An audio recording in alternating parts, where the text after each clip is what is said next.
It was a dark and stormy night in the small town of Millfield, and 16-year-old Jenny was babysitting for the Johnsons. She had heard the rumors about a weirdo who was calling babysitters at midnight, while they were in the house alone with children. Stories were going around about the bizarre sounds and ominous things he would say. But of course, Jenny didn't think anything of it, and after a busy evening watching the energetic Johnson twins, she'd all but forgotten about it. When she finally settled onto the Johnsons' couch to watch a movie, the phone rang. Jenny picked it up, expecting it to be her mom checking in on her. But there was no response when she answered, only a strange, chaotic background noise that sounded like distant screaming, tortured moaning voices, and static.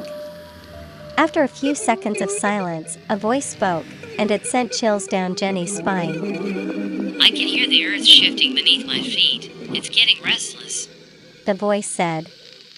Time seemed to stand still. Hello? Jenny whispered into the phone with a shaking voice. "There's a door in my dreams that leads to nowhere. I wonder what would happen if I open it." The voice was strangely lyrical, almost like a child speaking in a sing-song voice. Except it was deep and intimidating as well. Then the midnight caller began to scream. Jenny dropped the phone and it clattered to the floor. The line disconnected as soon as it fell. This wasn't a normal prank call. She tried to tell herself that it was just a coincidence, that the screaming was coming from somewhere else, but she couldn't shake the feeling that she was being watched. The following Friday, a young lady named Alicia was babysitting at the home of the Fredericks. A different family, a different house, a different babysitter. But, at the stroke of midnight, she received a phone call. "The stars are speaking to me tonight, telling me secrets that only the void can hold." Alicia had heard all the stories. Her heart began to flutter. Who is this jerk face? She snarled into the phone. Alicia was a little braver than most. "The clock strikes 13 and the moon turns blue. Do you feel the chill creeping up your spine?" said the eerie caller. Alicia demanded once again that the caller identify himself. But instead he said, "I see you. I like your shiny brown hair." Then he began to scream. The most terrible thing about it was that Alicia could hear the scream coming through the phone. And coming from inside the house. Alicia swiftly hung up the phone. She called the police, and they came to search the house, but they found nothing. There was no sign of a break-in, and no one was hiding in the house. But the screaming continued, and it seemed to be coming from inside Alicia's head. She went to sleep in her own bed later, sobbing and clamping her hands over her ears, but it was no use. The midnight caller had gotten into Alicia's head. Yet another Friday came and found yet another high schooler babysitting for another family in another house. The scene was different, but the situation was unfortunately similar. At the stroke of midnight, the telephone rang out into the quiet night. Melanie picked it up, expecting it to be Mrs. Marcus, informing her they were on the way home. Instead, there was strange jumbled chaotic noise and quiet distant wailing screams. A strange voice said, "I heard the whispers of the dead last night. They spoke of things we can't even imagine." Melanie's heart practically stopped. She was so instantly terrified that she couldn't even speak. Her throat felt as though it had caught fire with her voice stuck inside. "Melanie," said the sing-song voice. "Once saw a tree with eyes. It looked at me and blinked before disappearing into the mist." Then the screaming began. The Marcuses reported home moments later, and they found Melanie screaming. Their own daughter had been awoken by the screams and was in hysterics because her own babysitter seemed to have gone crazy. The Marcuses called the police, wondering if something had happened in their absence. Then they called Melanie's parents. Eventually, the group of adults managed to calm Melanie, but she would not speak on what had happened. She would not speak at all. About anything. Over the next few days, Melanie heard more and more stories about the midnight caller. Babysitters around town reported receiving strange calls, all with the same chaotic background noise and eerie phrases. And then, one by one, the babysitters began to disappear. The police were baffled. There was no sign of foul play, and no one had any leads. But the townspeople knew the truth. They knew that the midnight caller was behind it all. Melanie became terrified. Even though she had still not spoken, and her parents still didn't know what had happened on the night of their daughter's terrible screaming. Once the disappearances began, they put the pieces together, and they were desperate to protect their precious, frightened, lost child. Some people claimed to have seen him lurking in the shadows, a tall, gaunt figure with glowing eyes and a twisted smile. Others said that he was a ghost, haunting the town with his eerie calls. Melanie didn't know what to believe. All she knew was that she couldn't shake the feeling that the midnight caller was still out there, watching her. One night, a few months after the first call had been reported, and a few weeks after the first disappearance, Melanie was babysitting again. She wanted to put the terrible events behind her. She'd found a new family to babysit for, the Allens. They only had one child, a baby. Which was perfect. She still hadn't spoken, but the new family perceived her silence as politeness, and liked her for it. She had tried to convince herself that the midnight caller was just a hoax, that there was no such thing as ghosts or supernatural beings. But then, midnight came and the phone rang. Melanie hesitated for a moment, but then she picked it up. The same chaotic background noise filled her ear, and she could hear the eerie voice on the other end. The walls are closing in. Can't you feel it? They're getting closer and closer, suffocating us with their concrete embrace. The voice said, and then the screaming came. That awful screaming that hadn't left her troubled mind since the first time she'd heard it. Melanie felt a chill run down her spine. She tried to hang up the phone, but it wouldn't disconnect. And then she heard something that made her blood run cold. The screaming was coming from inside the house. Melanie panicked. She grabbed the Allen's baby and ran out of the house. She planned to run to the neighbors, but something unexplainable caused her to stop. She stood clutching the baby to her bare feet in the cold damp grass. Her pounding heart suddenly slowed down. Her breathing slowed down. It was as though something called her. She turned and went back into the house. Melanie gathered all her courage and slowly made her way upstairs. She could hear footsteps coming from one of the bedrooms, and as she cautiously opened the door, she was met with a frightening sight. A man, tall and thin, dressed in tattered, dirty clothing. His hair was wiry and greasy, and his gaunt face was twisted with insanity. And he was holding a bloody knife. I'm Samuel, he said in the haunting sing-song voice that had tormented her on the phone.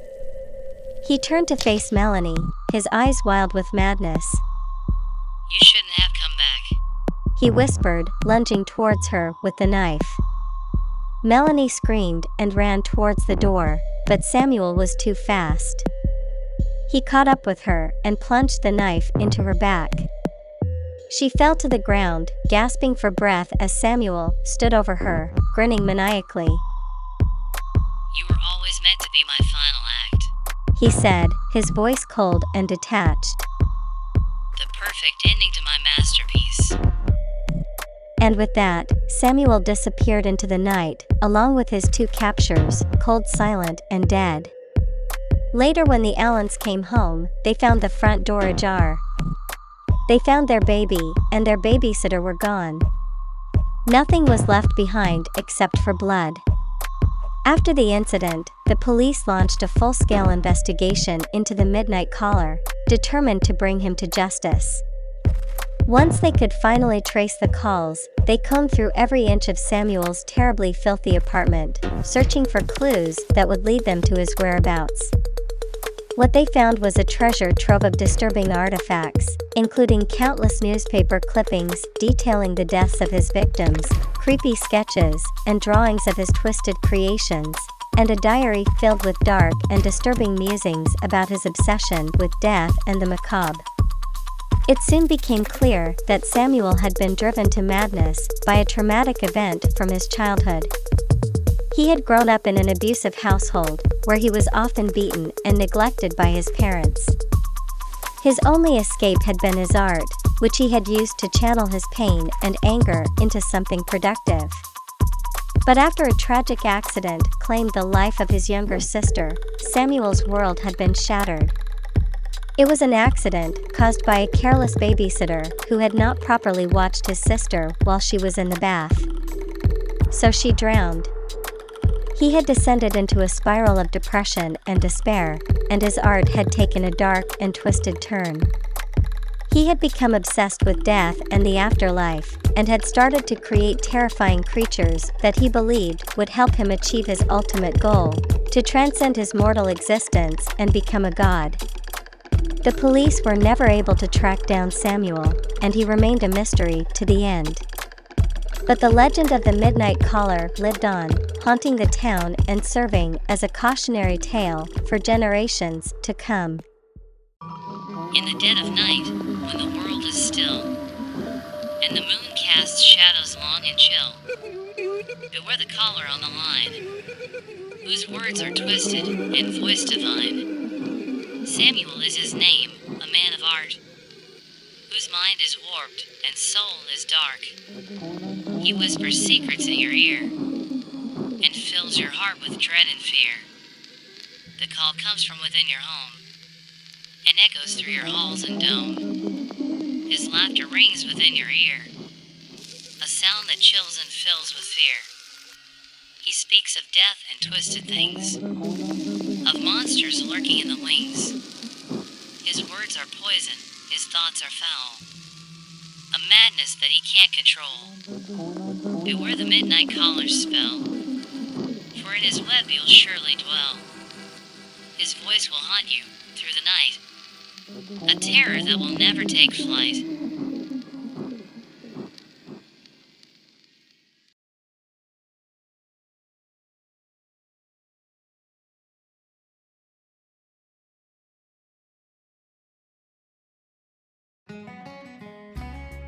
Calix sat on his bed, his fingers strumming the strings of his guitar. It was his only solace after a long day of being teased and ridiculed. He had been playing for years, watching countless YouTube videos and practicing relentlessly. But despite his best efforts, he knew he wasn't good enough. He couldn't help but wonder what was wrong with him. Even his family teased him, mocking his constant guitar playing, making jokes about his lack of progress. But Calix couldn't help himself. He was desperate to be good at guitar, to be respected for his skill. He knew it was unlikely, but he couldn't stop trying. One night, while browsing YouTube, he stumbled upon a video about the legendary blues musician Robert Johnson. The story went that Johnson had sold his soul to the devil at a crossroads to become a great guitar player. Calix was fascinated.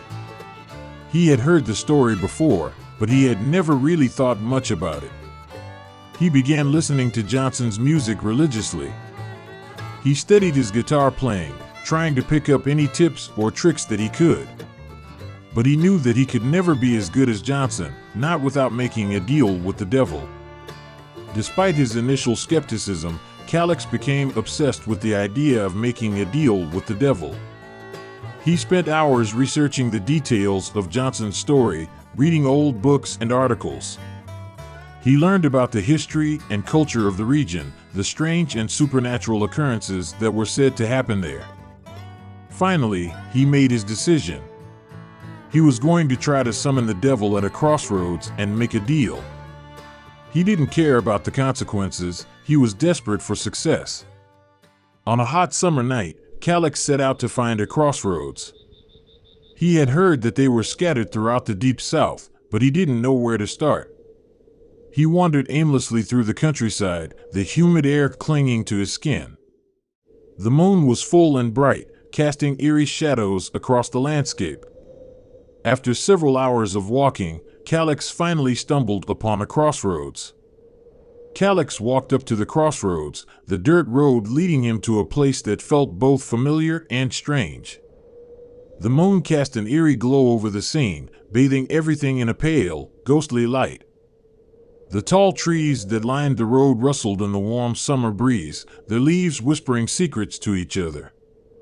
In the distance, he could hear the distant sound of crickets chirping and owls hooting, the only sounds in this desolate corner of the world. As he neared the crossroads, Calix could feel the hairs on the back of his neck stand on end. It was as if the air was charged with a strange electricity, a power that he couldn't quite comprehend. The crossroads themselves were little more than a collection of dirt paths, a place where the road to nowhere met the path to oblivion. It was said that at midnight, the devil himself would appear here, ready to make a deal with anyone foolish enough to summon him. But Calix was not afraid. He had been preparing for this moment for years, studying every book and legend he could find, desperate to find a way to become the guitar player he had always dreamed of being. As he stood at the crossroads, the night seemed to grow even darker, as if the world was holding its breath in anticipation. The trees seemed to loom over him, their twisted branches reaching out like skeletal fingers.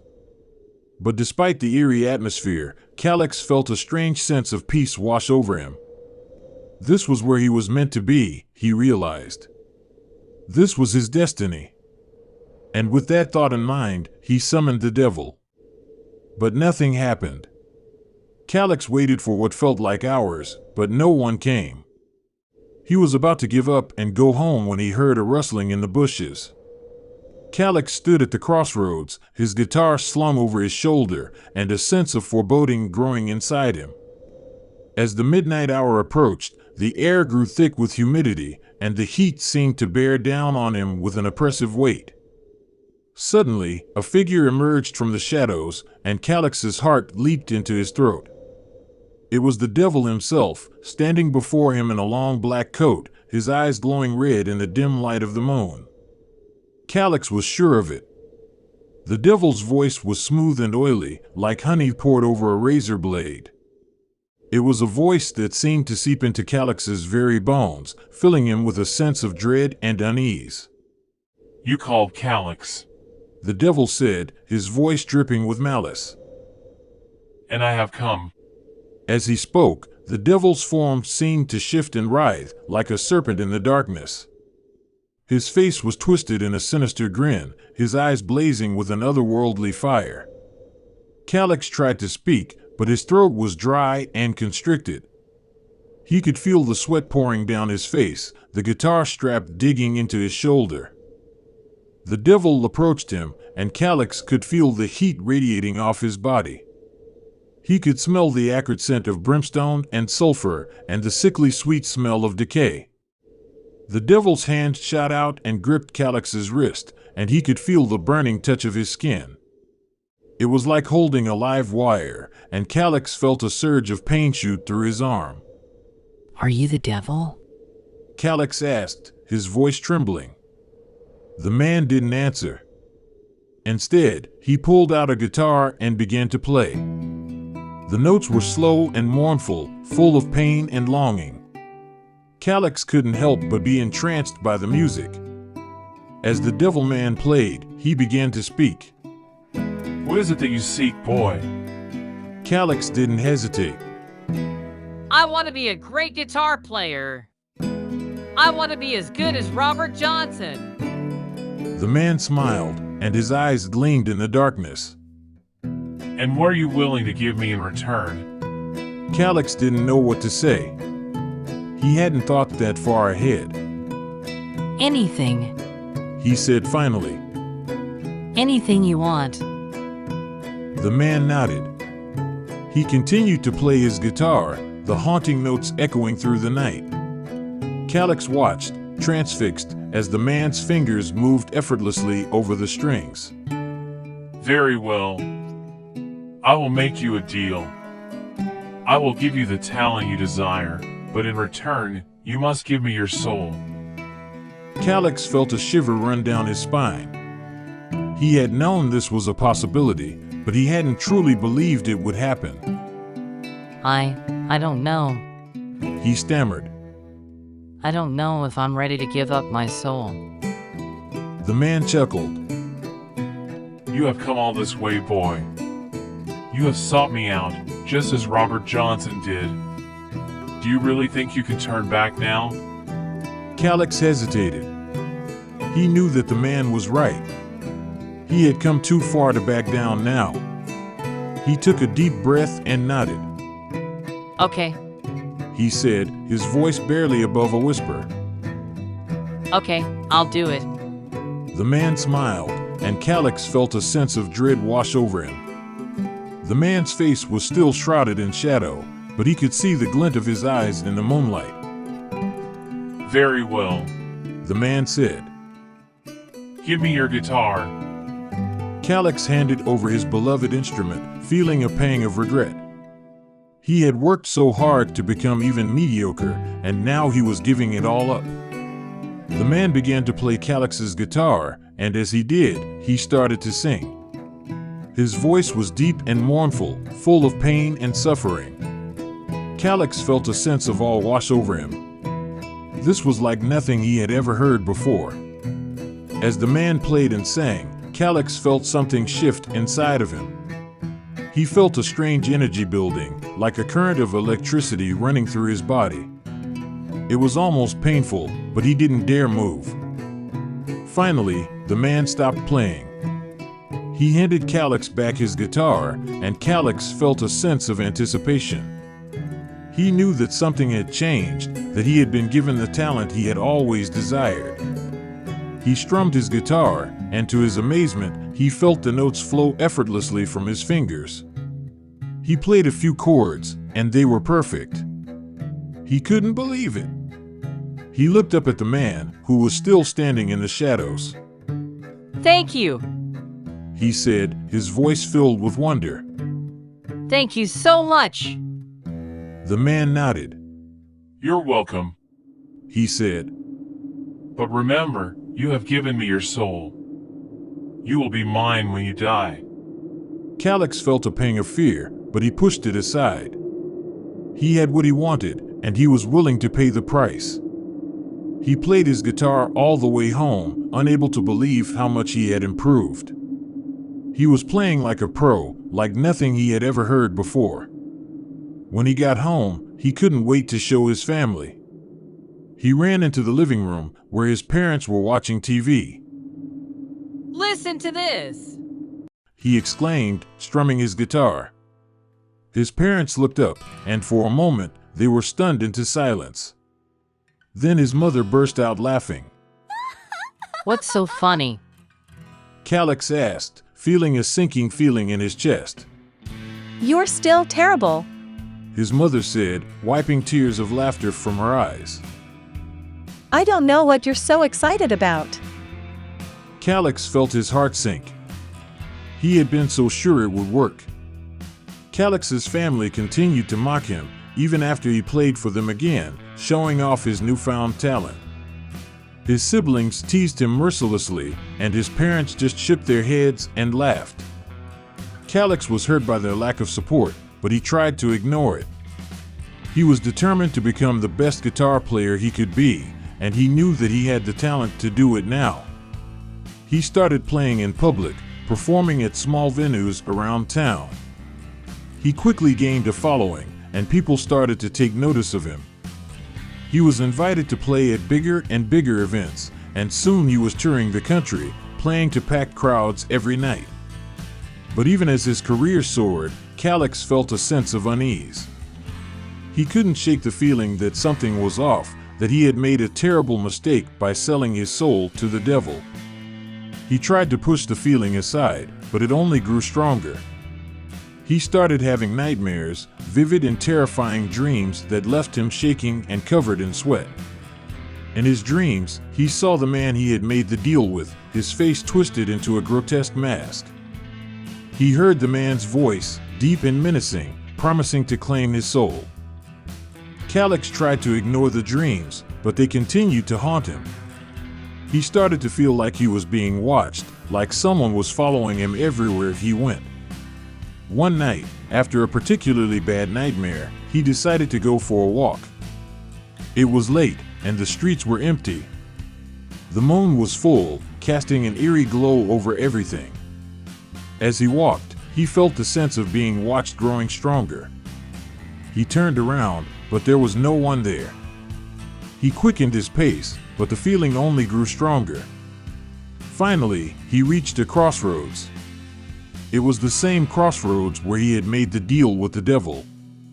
He felt a chill run down his spine. Suddenly, he heard a voice behind him. Hello, Calix. He spun around, but there was no one there. The voice had been deep and menacing, just like the man he had made the deal with. Who's there? He called out, his heart pounding. There was no answer. He turned to leave, but he felt a hand on his shoulder. He spun around, but again, there was no one there. He started to run, his heart pounding in his chest. He didn't stop until he was back at his hotel, safe behind locked doors. The next day, he received a package in the mail.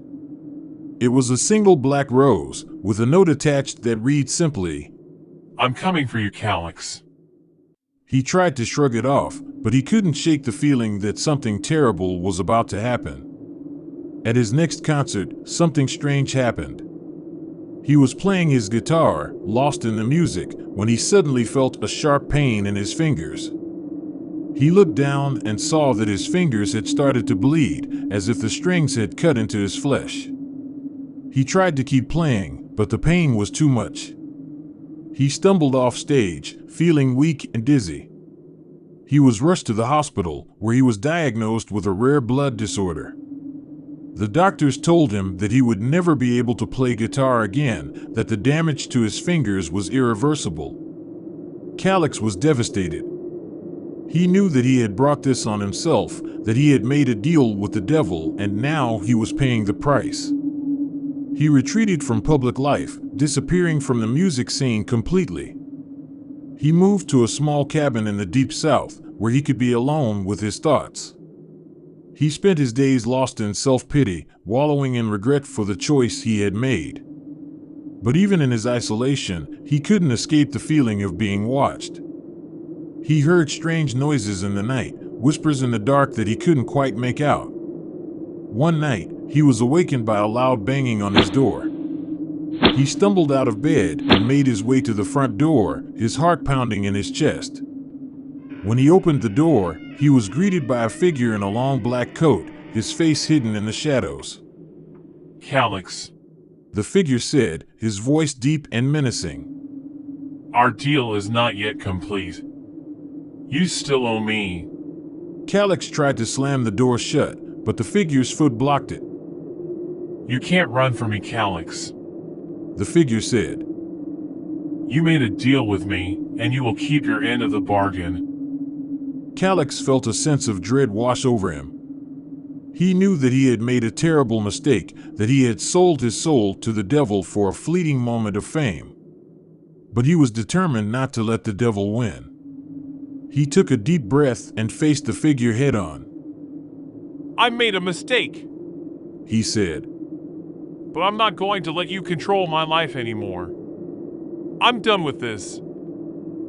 The figure laughed, a deep, sinister sound that echoed through the night. You don't get to walk away from me, Calix, he said.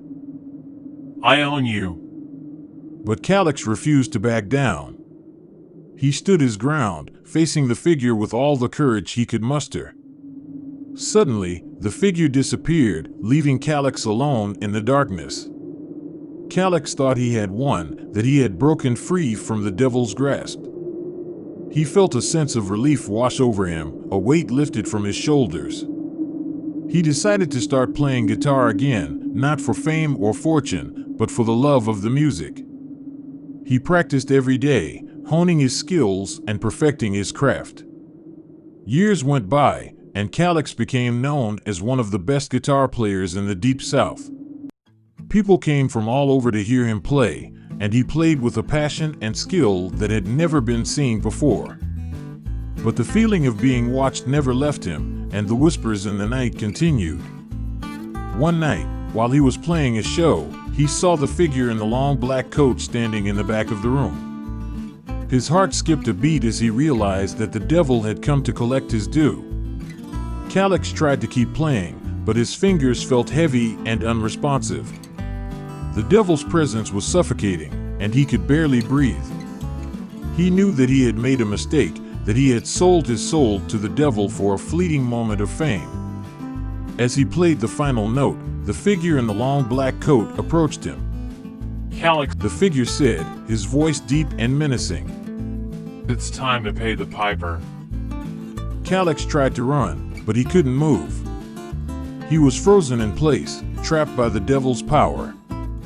The figure grabbed him by the arm and pulled him close. You thought you could outsmart me, Calix, The figure said, his voice cold and unforgiving.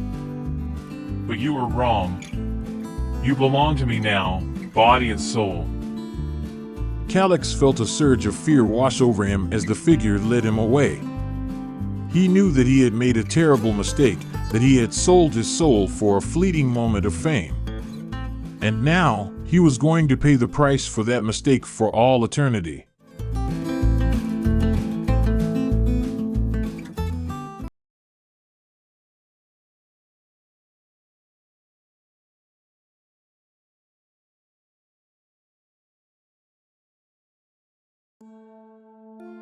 I used a Ouija board and got a bad spirit. I'm pretty sure I closed it out properly. But I heard some really scary things at 4 in the morning. It all started, innocently enough. My friends and I were looking for something fun to do on a Saturday night. We decided to try using a Ouija board, just for kicks. We all gathered around the board, candles flickering in the dimly lit room. I placed my hands on the planchette and asked, Is there anyone here with us? The planchette started moving on its own, spelling out the word. Yes. We all looked at each other, amazed. We continued to ask questions, and the planchette continued to move, spelling out answers that seemed to come from beyond the grave. It was eerie and exhilarating all at once. But then, things took a turn for the worse. I asked, What is your name? The planchette moved quickly and spelled out the name. Zozo. I didn't think much of it at the time, but now I know that Zozo is a known malevolent spirit that has been summoned through Ouija boards in the past. I wish I had known that then. We continued to ask questions, and Zozo seemed to be getting angrier and more agitated with each passing moment. Suddenly, the planchette moved violently, spelling out the words. I am here to hurt you. We all gasped in terror and quickly said goodbye, moving the planchette to the Goodbye. spot on the board. I thought that was the end of it. I was wrong. Later that night, I woke up to strange noises coming from the other room. At first, I thought it was just my imagination, but then I heard it again. It sounded like someone was scratching at the walls. I got out of bed and went to investigate. When I opened the door to the other room, I saw something that I will never forget for as long as I live. Standing in the middle of the room was a figure, shrouded in darkness. It was tall and menacing, and I could feel its malevolent energy emanating from it. I tried to scream, but my throat was paralyzed with fear. The figure turned its head towards me, and I saw its eyes, or lack thereof. They were dark pits of emptiness that seemed to suck the light out of the room. The figure started moving towards me, and I stumbled backwards, tripping over my own feet. I fell to the ground and felt a cold hand grip my ankle. I tried to kick it off, but it was too strong. I could feel its grip tightening, and I knew that I was in serious trouble. Suddenly, I heard my friends calling my name. The figure released its grip on my ankle and disappeared into thin air. My friends rushed into the room, asking me what had happened. I told them everything, but they didn't believe me. They thought I was just having a nightmare. The next few days were a blur of terror and confusion. I couldn't shake the feeling that something was watching me, even when I was alone in my room. I started hearing strange noises again, but this time they were accompanied by whispers that I couldn't understand. It was like the spirits were trying to communicate with me, but I couldn't make out what they were saying. Then, one night, I woke up at 4 in the morning to the sound of my name being whispered in my ear. I sat up in bed and looked around, but there was no one there. My heart was pounding in my chest, and I felt the cold sweat on my forehead. I tried to tell myself that it was just my imagination, but deep down, I knew that it wasn't. I had a feeling that something was going to happen, something terrible. I decided to go to the bathroom and splash some water on my face. As I walked towards the door, I heard a soft creaking sound behind me. I turned around, and my heart stopped. Standing in the corner of the room was the figure from before, only this time it was closer, and I could see it more clearly. It was tall and thin, with long, spindly arms and legs. Its face was hidden in shadow, but I could see its eyes, or rather, the lack of them. They were dark pits of emptiness that seemed to suck the light out of the room. I froze, unable to move or speak. The figure started moving towards me, its steps slow and deliberate. I could feel its malevolent energy emanating from it, filling the room with dread and terror. Suddenly, the figure stopped in its tracks.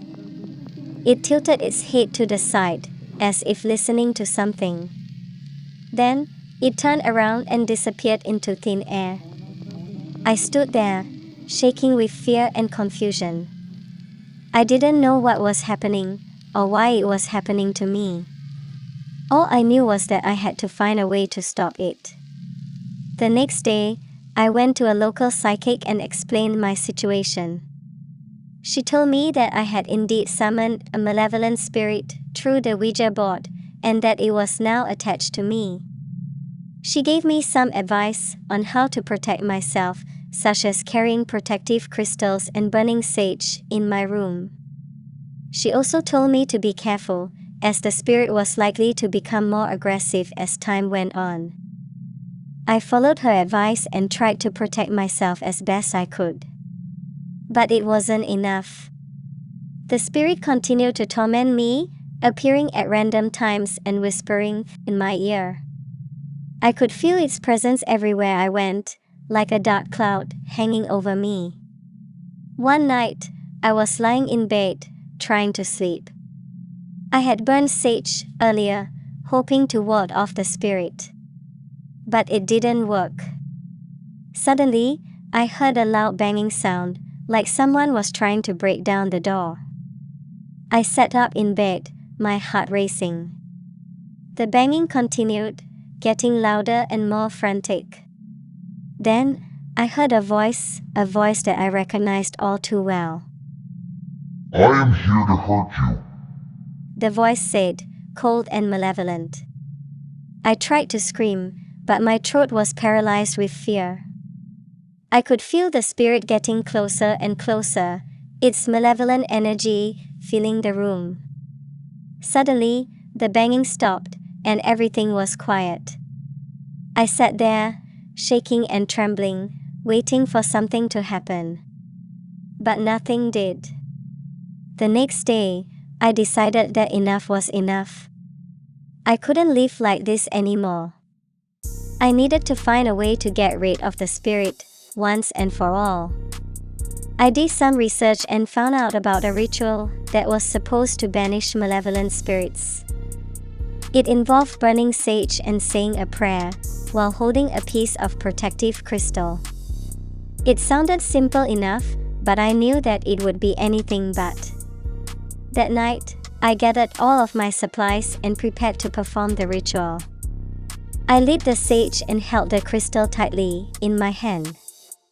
I closed my eyes and said the prayer, feeling the words reverberate through my body. Suddenly, I felt a sharp pain in my chest. It was like something was trying to claw its way out of me. I gritted my teeth, trying to fight the pain. I knew that the spirit was trying to resist the banishing, and that I had to stay strong. I continued reciting the prayer, feeling the energy of the crystal in my hand. The pain intensified, and I could feel sweat pouring down my face. But I didn't stop. I couldn't stop. Suddenly, there was a blinding flash of light, and I felt a surge of energy rush through me. The pain stopped, and I opened my eyes to see that the room was filled with a warm, golden light. The spirit was nowhere to be seen. I sighed with relief, feeling the weight of the world lifted off my shoulders. I had done it. I had banished the spirit. From that day on, my life returned to normal. I didn't hear any more whispers in the night, and I didn't see any more ghostly figures. But the memory of that terrifying experience stayed with me, a constant reminder of the dangers that lurk in the spiritual world. I learned a valuable lesson that day, that the Ouija board is not a toy, and that it should be treated with respect and caution. I also learned that the power of the human spirit is stronger than any malevolent force, and that with determination and faith, we can overcome even the darkest of obstacles. As for the Ouija board, I never touched it again. It was locked away in a drawer, a constant reminder of the danger that lay within. And I made a promise to myself that I would never let myself be drawn into the darkness again, no matter how curious or adventurous I felt. I was grateful for the experience, as it taught me a valuable lesson about the power of the spiritual world. But I was also glad that it was over, and that I could finally move on with my life, free from the shadow of the past. But last night, I woke up bolt upright in my bed, sweaty and breathing hard. A small voice in the back of my mind whispered, What if it's not really gone?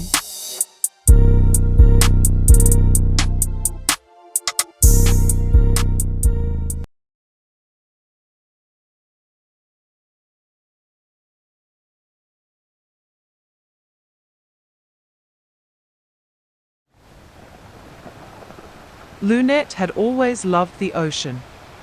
As a young girl, she would spend hours playing on the beach, building sandcastles and collecting shells. The ocean was vast and unfathomable, stretching out as far as the eye could see. It was a world of constant movement and change, the surface a shifting canvas of blue and green, the depths an endless darkness filled with strange and wondrous creatures. At the surface, the ocean was a place of light and life. Waves crashed against the shore, sending plumes of white foam flying into the air. The sun beat down on the water, casting sparkling diamonds of light across the surface. Seabirds soared overhead, their cries echoing across the expanse of water. But beneath the surface, the ocean was a world of darkness and mystery. The deeper one swam, the colder and darker it became, until the light faded away completely. But even in the blackness, there was life. Strange and beautiful creatures floated through the water, their forms a riot of colors and shapes. The currents of the ocean were like great rivers, sweeping everything along in their path. They could be gentle and soothing, or violent and deadly, tearing ships apart and dragging them down to the depths. The ocean was a place of power, a force that could never be tamed or controlled. And yet, there was also a haunting beauty to the ocean. The mermaids' songs echoed through the water, haunting and mournful, drawing unwary sailors to their doom. The play of light and shadow on the seafloor was like nothing else on earth, a constantly shifting kaleidoscope of colors and patterns. The ocean was a place of both terror and wonder, a world of endless mystery and danger. And for those who dared to venture into its depths, there was no telling what secrets they might uncover. But as she grew older, she began to notice that something was changing. The waters of the ocean were growing murky and foul-smelling, and the fish were disappearing.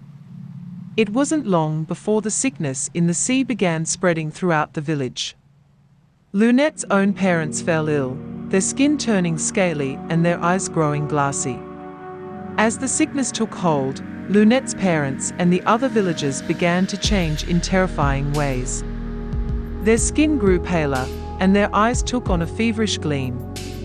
They became obsessed with the sea, spending long hours gazing out at the water, muttering to themselves and singing strange, haunting songs. At first, Lunette was hopeful that they would recover, that the fever would break and they would return to their old selves. But as time passed, she realized that the sickness had taken a hold on them that was far stronger than she had ever imagined. They began to talk of strange and otherworldly things, of mermaids and sea monsters, of cursed treasures and ancient gods. They started to make offerings to the sea, throwing trinkets and jewels into the water, and speaking in tongues that Lunette couldn't understand. And then they started to change physically. Their bodies twisted and contorted, their limbs elongating into strange shapes. Their skin grew scaly and rough, and their fingers became webbed. They grew stronger and more agile, their movements fluid and graceful, like creatures from another world. But it wasn't just their physical appearance that changed. Their personalities changed too, becoming cold and distant, almost inhuman. They showed no emotion, no compassion, and no mercy. They seemed to revel in the suffering of others, their eyes gleaming with a sickening pleasure. Lunette watched in horror as her parents and the other villagers turned into something else, something dark and twisted. They were no longer human, but something far more sinister. And she knew then that the sickness was not just a physical ailment, but a curse from the depths of the sea, a curse that had turned them into something else entirely. Lunette was terrified, but she refused to give up hope. She scoured the village for any kind of cure, desperate to save her parents and her friends. One night, as Lunette sat on the beach, watching the waves crash against the shore, she heard a haunting song echoing across the water. The villagers had always known about the siren song, a haunting melody that would sometimes drift across the water in the dead of night. They said that it was the mermaids calling out to them, luring them to the depths of the sea. The legend went that the mermaids had once been human, but had been cursed by the gods for their vanity and pride. They were condemned to live forever in the sea, their beautiful voices the only thing that remained of their former glory. But the mermaids were not content to stay in the water. They longed for the world above, for the warmth of the sun on their skin and the feel of the wind in their hair. And so, they would sometimes sing, calling out to the villagers in the dead of night, tempting them with promises of love and beauty beyond compare. The legend said that anyone who heard the siren song would be forever marked, their fate bound to the mermaid's curse. Some said that they would be driven mad, hearing the song in their dreams, the haunting melody a constant reminder of what they had lost. Others said that they would be drawn to the water, unable to resist the pull of the mermaid's magic. They would wade into the waves, never to return, lost forever to the depths of the sea. The villagers had learned to fear the siren song, and they warned their children to stay away from the water at night, to avoid the mermaid's call. But still, there were those who could not resist, who would venture out in search of the mermaids and their promise of love and beauty beyond compare. And the villagers knew that they were lost, forever bound to the curse of the sea. Lunette had never believed in the legend, dismissing it as silly and childish. Yet, there she was, in the night, hearing the music of the sea. It was a siren song, beautiful and alluring, but with an undercurrent of darkness and despair. Lunette was drawn to the shore, where she saw a group of mermaids perched on a rocky outcropping, singing their haunting song. The mermaids were beautiful, with long flowing hair and shimmering scales that caught the light of the moon. But there was something off about them, something unsettling. Their eyes were cold and emotionless, and their voices were filled with a dark power that seemed to penetrate the very soul. Lunette tried to resist the siren song, but it was too powerful. She was drawn closer and closer to the water, until she was standing at the edge of the shore, staring out into the darkness. And then, suddenly, the mermaids stopped singing. They leapt into the water, disappearing beneath the waves. Lunette was left standing there, feeling empty and hopeless. As she turned to leave the beach, she heard a low growling sound coming from the water. She stopped and listened, and soon realized that it was not a sound she recognized. It was deep and guttural, like nothing she had ever heard before. She shivered, suddenly feeling very alone and vulnerable. She turned to go, but then something grabbed her ankle, pulling her back toward the water. She screamed, kicking and thrashing, but the thing refused to let go. Lunette finally managed to break free and run back to the village. Her ankle was bruised and sore, and she couldn't shake the feeling that something was still out there, waiting for her. Over the next few days, the village was filled with strange occurrences. Strange whispers could be heard coming from the ocean, and there were reports of bizarre sea creatures washing up on the shore. One villager claimed to have seen a giant squid with glowing eyes, lurking just beneath the surface of the water. And then, one night, the mermaids returned. They were angrier this time, their voices filled with a sense of fury and vengeance. They had grown tired of the humans polluting their ocean, killing their kind, and taking their resources. And so, they had taken revenge by turning the villagers into sea creatures, trapping them forever in the waters that they had once relied on for life. Lunette knew then that she was doomed. She would never be able to leave the water, never see her loved ones again. She would be trapped in the ocean, forever singing the mermaid's siren song, forever trapped in the curse of the sea. As the sun rose over Kelly's Cove, Lunette disappeared beneath the waves, leaving behind an empty village and a cursed ocean. The mermaids continued to sing their haunting song, a warning to any who dared to venture too close to the sea. But even as she joined the other cursed villagers, Lunette noticed something strange happening to her body. Her skin was changing, taking on a faint blue tint and growing smoother, almost scale-like. Her hair grew longer and more flowing, and she could feel her legs merging together into a long, powerful tail. At first, she was horrified. She had become one of the very creatures that had cursed her village. But as she swam deeper into the ocean, she began to feel a sense of freedom and power that she had never experienced before. She could feel the currents of the ocean flowing around her, and the songs of the mermaids echoed in her mind. She realized then that the mermaids had not cursed her out of malice, but had instead given her a gift. A gift of freedom and power, a chance to explore a world that she had only ever dreamed of. And so, she embraced her new life in the sea, swimming with the other creatures of the deep and joining in the mermaids' haunting songs. But as she swam deeper into the darkness, she also realized that there were other creatures lurking in the shadows. Dark and twisted things that hungered for her flesh, that sought to drag her down into the black depths of the ocean. And so, she learned to be cautious, to watch for signs of danger, and to always be ready to flee. For Lunette, life in the cursed ocean was both beautiful and terrifying. She had been given a gift, but it came at a terrible cost. She was forever cut off from her old life, her family and friends, and could never again walk on land. But she had also been given a chance to explore a world beyond her wildest dreams, a world filled with beauty and wonder, but also with terror and danger.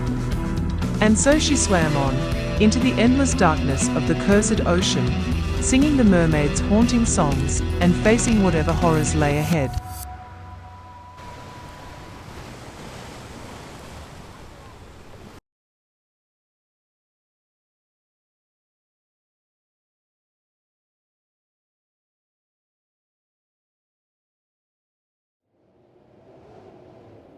Well into adulthood, Ashley had forgotten almost everything she learned in school.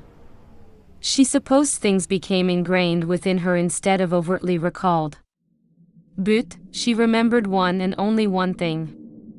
A fact that she had learned in high school French class. Apparently, there was an incredibly strong seasonal wind in France which Europeans called la Mistral.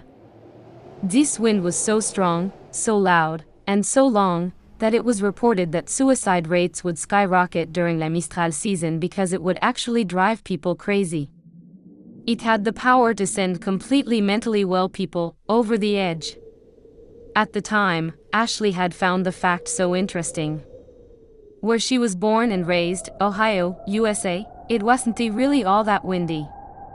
But, by the time Ashley reached her late 30s, climate change had ramped up and her state in fact had become incredibly windy. For huge chunks of the year. The high winds terrified Ashley with their sheer power and destruction. By the time she was in her 40s, she no longer put outside decorations or furnishings out because they would break or blow away. She grew phobic of the wind and came to live in constant fear. Though she was a Midwesterner from the USA, she came to think of the wind as La Mistral, just as she'd learned all those years ago in school. Ashley lived in a 120-year-old house in Ohio.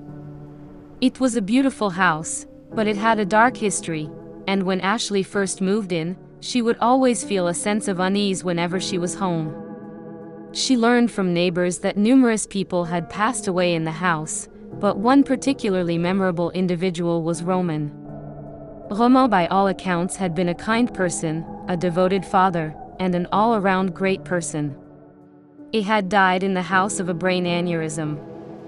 Although his death was early and entirely unexpected, he had been a chain smoker, so it hadn't been completely out of the question that the world would lose him too soon. At first, Ashley was frightened by Roman's presence, but she soon realized that he meant her no harm. In fact, Roman seemed to be looking out for her. Whenever she was scared or sad, Ashley would suddenly smell cigarette smoke, even though no one in the house smoked. She knew that it was Roman, trying to comfort her. The winds would wail at night, rattling the windows in their frames, and Ashley's heart would pound. She would look at the windows with eyes full of fright, expecting them to blow shards of glass inward. And then she'd smell the smoke. And it felt like she was receiving a warm hug from the most loving of fathers. Year by year, the winds only grew stronger, and Ashley's terror grew. The gusts were so strong that the house seemed to sway on its crumbling foundation. Ashley felt like it was going to fall apart at any moment. The wind howled outside one stormy night, and the lights flickered and then went out. Ashley's breath caught in her throat. She hoped the power would return quickly, but it did not, and she was swathed in darkness. Ashley realized that she hadn't smelled Roman's cigarette smoke in months. She began to worry that something had happened to him. Had he been blown away by the wind? The wind raged on. Ashley was lying in bed when she heard a strange noise. It was a scraping sound, like something heavy being dragged across the floor. She sat up, her heart pounding in her chest. The noise grew louder, and Ashley realized that it was coming from the hallway outside her room. She got out of bed and cautiously opened the door. The hallway was shrouded in darkness, and Ashley couldn't see anything. But she could hear the scraping sound more clearly now. It was coming from the end of the hallway, where Roman's old bedroom was. Trembling with fear, Ashley made her way down the hallway. As she got closer to Roman's room, she could smell cigarette smoke. It was so strong that it made her eyes water. When she reached the door to Roman's room, Ashley saw that it was slightly ajar. She pushed it open and gasped in horror. Roman's ghostly figure was standing in the center of the room, his eyes fixed on her. But something was different about Roman. His face was twisted into a grimace of rage, and he was dragging something heavy behind him. Ashley realized, with a sickening feeling in her stomach, that it was a noose. Roman had always been a friendly ghost, but now he was consumed by anger. Ashley could feel the hatred radiating off of him, and she knew that she was in danger. Ashley had heard some rumors that Roman had been involved in some shady business dealings in his life, but no one knew for sure. Some said that he had cheated his business partners out of money, while others claimed that he had been involved in illegal activities. Whatever the truth was, it seemed that Roman had been hiding a dark secret. Perhaps it was the guilt of his misdeeds that had kept him tethered to the earthly realm, unable to move on. Or maybe it was something more malevolent, something that had taken hold of him during La Mistral. Whatever the reason, Roman's ghost had become a malevolent force, driven by an insatiable hunger for revenge. And now, Ashley would become his latest victim. She turned and ran, sprinting down the hallway as fast as she could. The wind continued to rage outside. Ashley could hear strange noises coming from the attic. It sounded like something was moving up there, something big and heavy. She tried to ignore it, but the noise only grew louder and more insistent. At one point, Ashley ventured up to the attic to investigate, but found nothing out of the ordinary. But as she turned to leave, she caught a glimpse of something moving in the shadows. Was it Roman's ghost, or something even more sinister?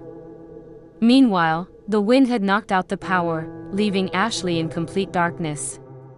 She stumbled around the house, trying to find a flashlight or a candle. But every time she thought she had found something, it would disappear or flicker out of existence.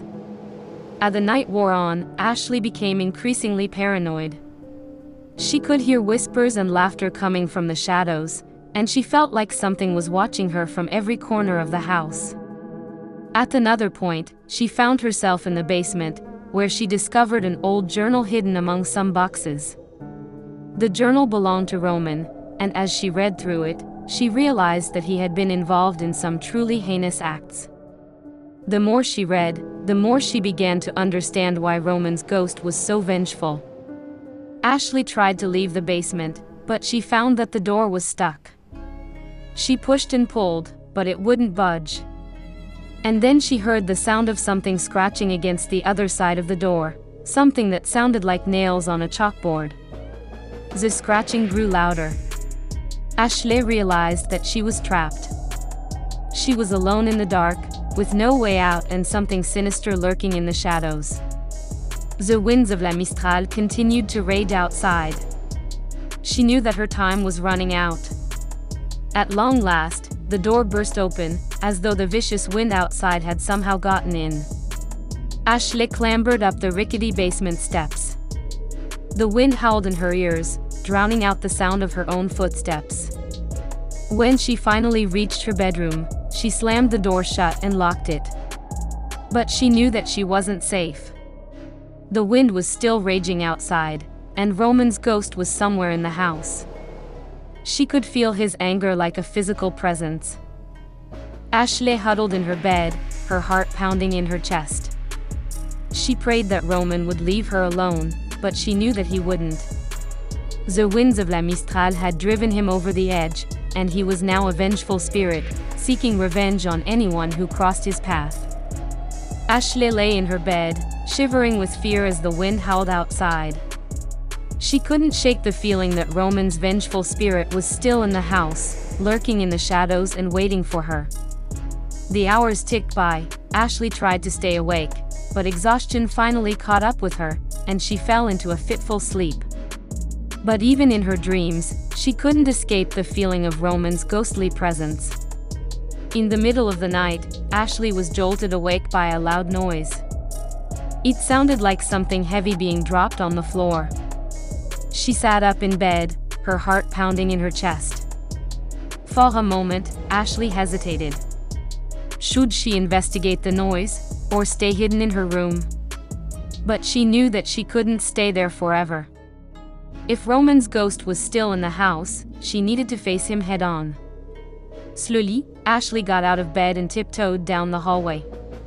The wind was still howling outside, but now it seemed to be coming from within the house as well. Ashley felt like she was walking through a storm, even though she was inside. She reached the end of the hallway. Ashley saw that the door to Roman's room was open again. She could smell cigarette smoke and something else, something foul, like rotting meat. Trembling, Ashley pushed the door open and stepped inside. The room was shrouded in darkness, and she couldn't see anything.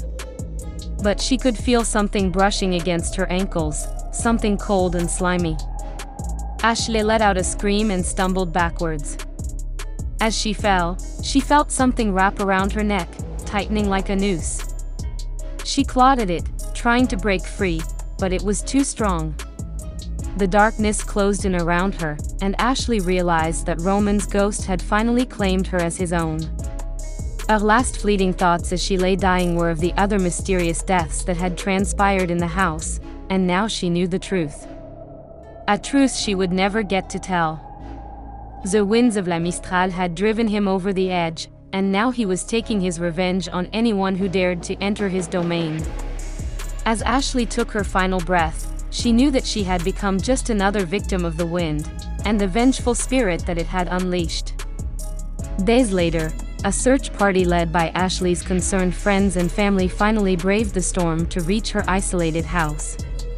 When they entered the dark and dusty interior, they were immediately struck by the eerie silence and oppressive atmosphere. They moved through the house. They found no signs of life, but instead were met with scenes of destruction and chaos. Furniture was overturned and shattered, windows were broken, and the walls were covered in scratches and dents. Finally, they came to the room where Ashley spent her last hours. There, they found her lifeless body, lying on the bed. Her face was contorted in a grotesque expression of terror, and her skin was cold and pale. The coroner's report listed the cause of death as heart failure, likely brought on by the extreme stress of the storm and the isolation. But the circumstances of her death remained a mystery. Was she driven to madness by the wind and the darkness, or was she tormented by the vengeful spirit of Roman, as she claimed in her journal? In the end, the only thing that was certain was that Ashley's house remained haunted, a place of darkness and despair, where the wind howled through the shattered windows and the spirit of Roman still lingered, waiting to claim the next victim of La Mistral.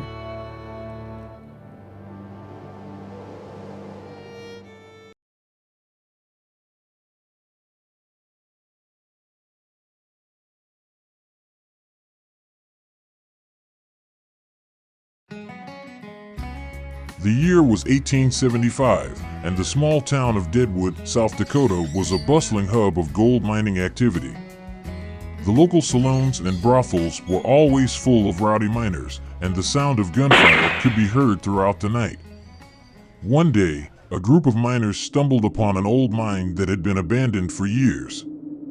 Unbeknownst to the poor miners, the old abandoned mine was a dark and foreboding place, shrouded in mystery and danger. The entrance was hidden behind a tangle of vines and thorny bushes, as if nature itself was trying to keep people away. As the miners made their way inside, they were met with a cold, damp breeze that seemed to whisper through the tunnels. The air was thick with the smell of earth and decay, and the only sound was the drip-drip of water from the ceiling. The walls of the mine were rough and jagged, with sharp rocks jutting out in every direction. The floor was slick with mud and moss, making each step treacherous. Every now and then, the miners would catch a glimpse of something moving in the shadows, but they couldn't quite make out what it was. As they descended deeper into the mine, the darkness grew more oppressive, and the sounds of their footsteps echoed through the tunnel's. Strange symbols and markings were etched into the walls, as if some ancient civilization had once used the mine for mysterious purposes. It was then that they stumbled upon the glowing rock, hidden deep within the mine's labyrinthine corridors. It seemed to pulse with an otherworldly energy, casting an eerie green glow on the miners' faces. They could feel the hairs on the back of their necks stand on end, as if something ominous was about to happen. Little did they know, they had just unleashed a terrible force that would bring the entire town of Deadwood to its knees. They brought the rock back to town and showed it to the local saloon owner, a man named Wild Bill Hickok. Wild Bill Hickok was a legendary figure in the old Wild West. Born James Butler Hickok in 1837, he gained fame as a skilled gunslinger and lawman. He was known for his lightning-fast draw and deadly accuracy, and his exploits became the stuff of legend. One of Wild Bill's most famous stories involved a game of poker. As the story goes, Wild Bill was playing poker in a saloon when he was shot in the back by a man named Jack McCall. It's said that Wild Bill was holding a pair of aces and eights, which has since become known as the dead man's hand. Despite his reputation as a gunslinger, Wild Bill was also a gambler and a showman. He performed in Wild West shows, showcasing his skills as a marksman and sharpshooter. He even performed in Buffalo Bill's Wild West show, alongside fellow legends like Annie Oakley. Wild Bill was fascinated by the rock and decided to keep it in his safe. However, he didn't realize that the rock was actually a meteorite that contained an alien virus. Legend among the Native Americans had it that the rock had fallen from the sky centuries ago, crashing into the earth with a deafening roar. The Native American tribes that roamed the area believed it to be a gift from the gods, a sacred stone with unimaginable power. But as the years went by, the rock became more of a curse than a blessing. It was said that those who came into contact with it fell ill, writhing in agony as their bodies were consumed by an unknown virus. The rock was passed down from generation to generation, hidden away in the darkest corners of the land, until it eventually found its way into the hands of a group of miners looking to strike it rich. They stumbled upon the rock deep within the mine, hidden away in a chamber that had long been forgotten. At first, they were in awe of its beauty, mesmerized by the way it seemed to pulse with an otherworldly energy. But soon, they began to notice that something was wrong. The air grew thick with a noxious gas, and they could feel a strange tingling sensation spreading through their bodies. Before long, they were writhing on the ground, their eyes glazed over as the virus took hold. They tried to crawl away, to escape the mine, but it was too late. The virus had already spread, infecting everything in its path. The miners were never seen again, their bodies consumed by the virus that had been unleashed from the glowing rock. And so the mine remained abandoned, a dark and eerie place where the forces of the unknown reigned supreme. Unfortunately, the poor souls of Deadwood were unaware of the origins of the mesmerizing rock. The virus began to spread, and soon, the people of Deadwood began to get sick. When people first contracted the virus, the symptoms were mild. But as time passed, they grew more severe.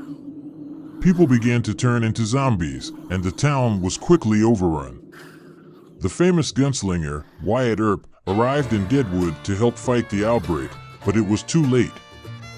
Wild Bill Hickok had seen many strange things in his life, but nothing quite like what he encountered in that old abandoned mine.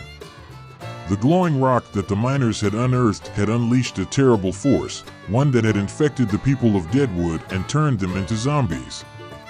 At first, Wild Bill was immune to the virus. He watched in horror as his friends and fellow citizens were transformed into mindless, flesh-eating monsters. He tried to fight them off, using his gunslinging skills to take them down, but it was no use. The zombies kept coming, their numbers growing with each passing day. It wasn't until Wild Bill was bitten himself that he truly understood the horror of what was happening.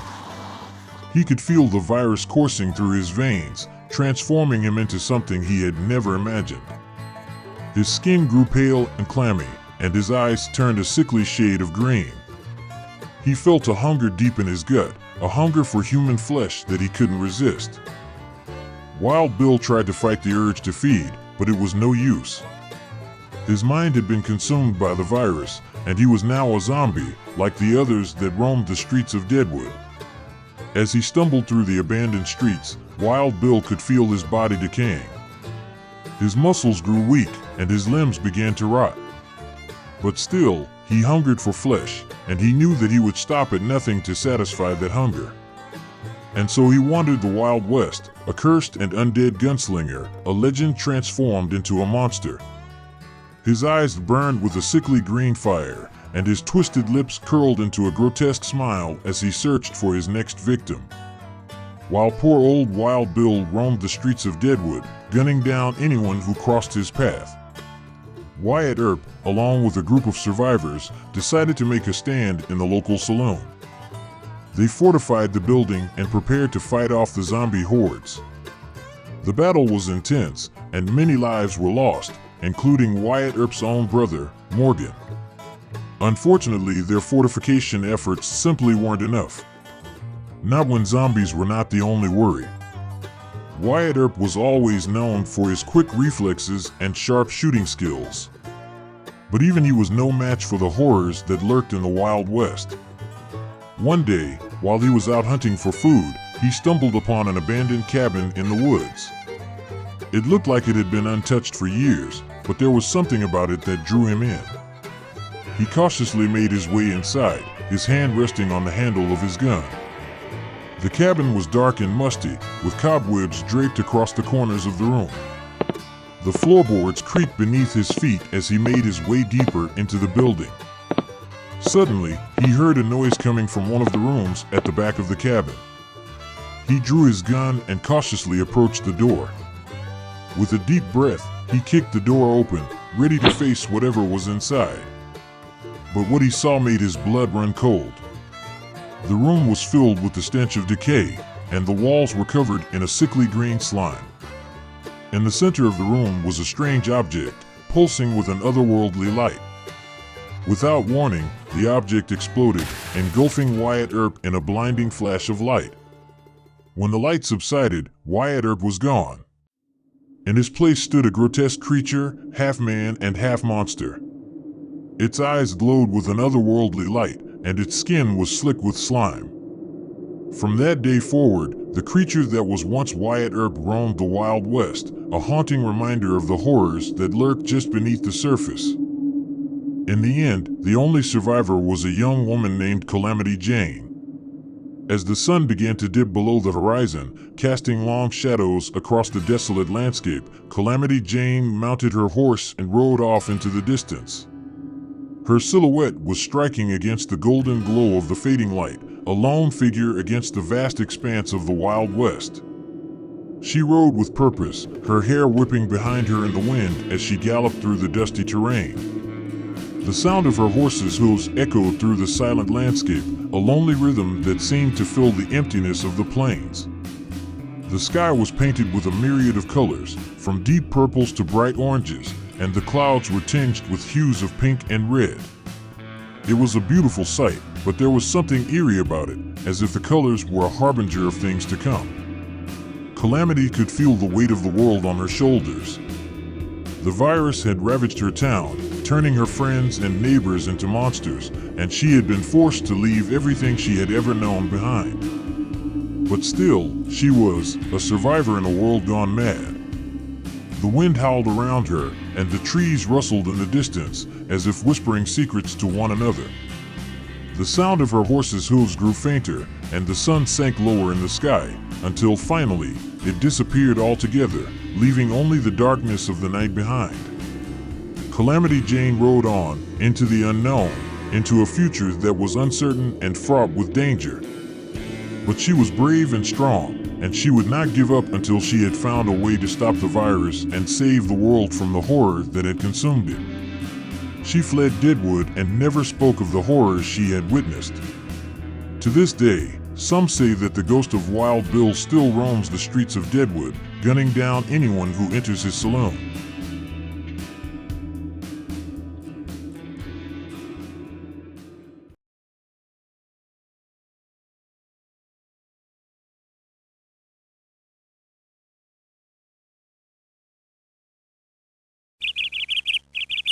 It was a quiet Friday afternoon in the small town of Springwood. The sky was overcast and the air was chilly, with the promise of rain looming in the distance. A group of teenagers had gathered at the local park to discuss their plans for the upcoming Easter weekend. As they sat on the swings, one of the girls, Lily, suggested they go on a hike in the nearby woods. The rest of the group eagerly agreed, thinking it would be a fun way to spend their time off from school. Little did they know, this hike would be like no other. As the group of teenagers made their way deeper into the forest, they began to notice strange things happening around them. The trees seemed to sway and bend in unnatural ways, almost as if they were trying to block their path.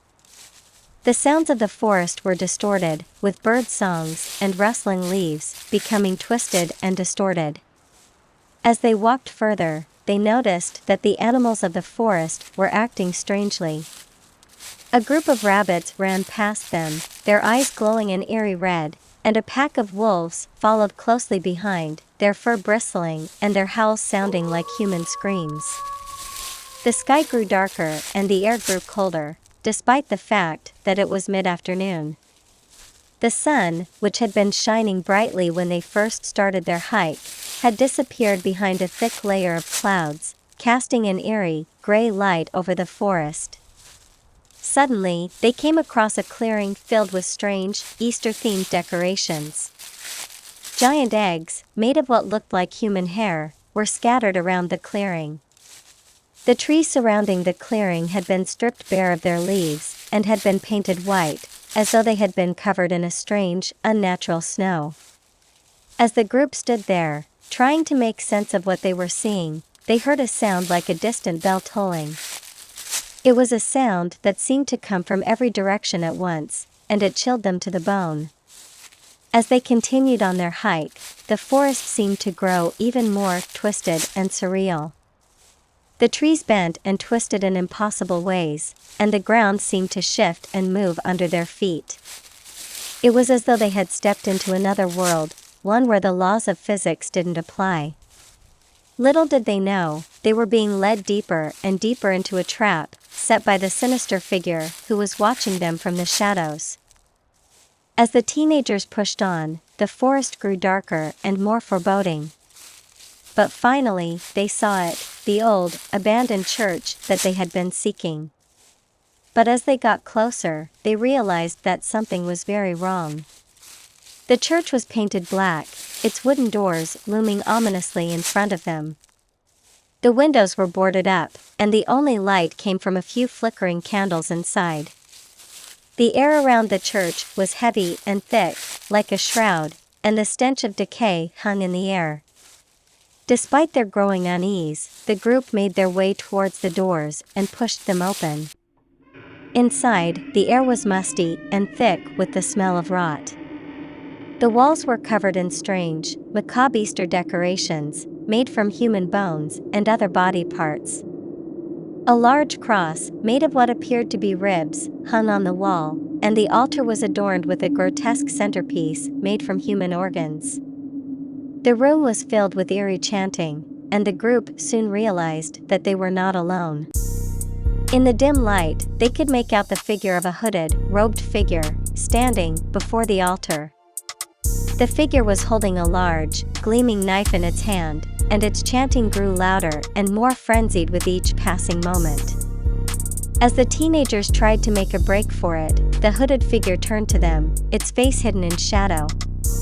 It beckoned them towards the altar, its chanting growing more and more frenzied. The group realized too late that they had stumbled upon a sacrificial ritual, and that they were the next offerings. They were trapped in this twisted church. Grotesque Easter decorations made from human bones that clacked together and the wind whisking in from holes in the walls surrounded them. The sinister figure chanted eerie hymns and prepared to claim their lives. Before they could even scream, they were grabbed by the sinister figure who had been following them through the woods. They were locked in the room, surrounded by the grotesque decorations, as the figure began to chant eerie Easter hymns. The teens realized too late that they had stumbled upon a sacrificial ritual, and that they were the next offerings. As they screamed for help, they knew their fate was sealed on this bad Friday.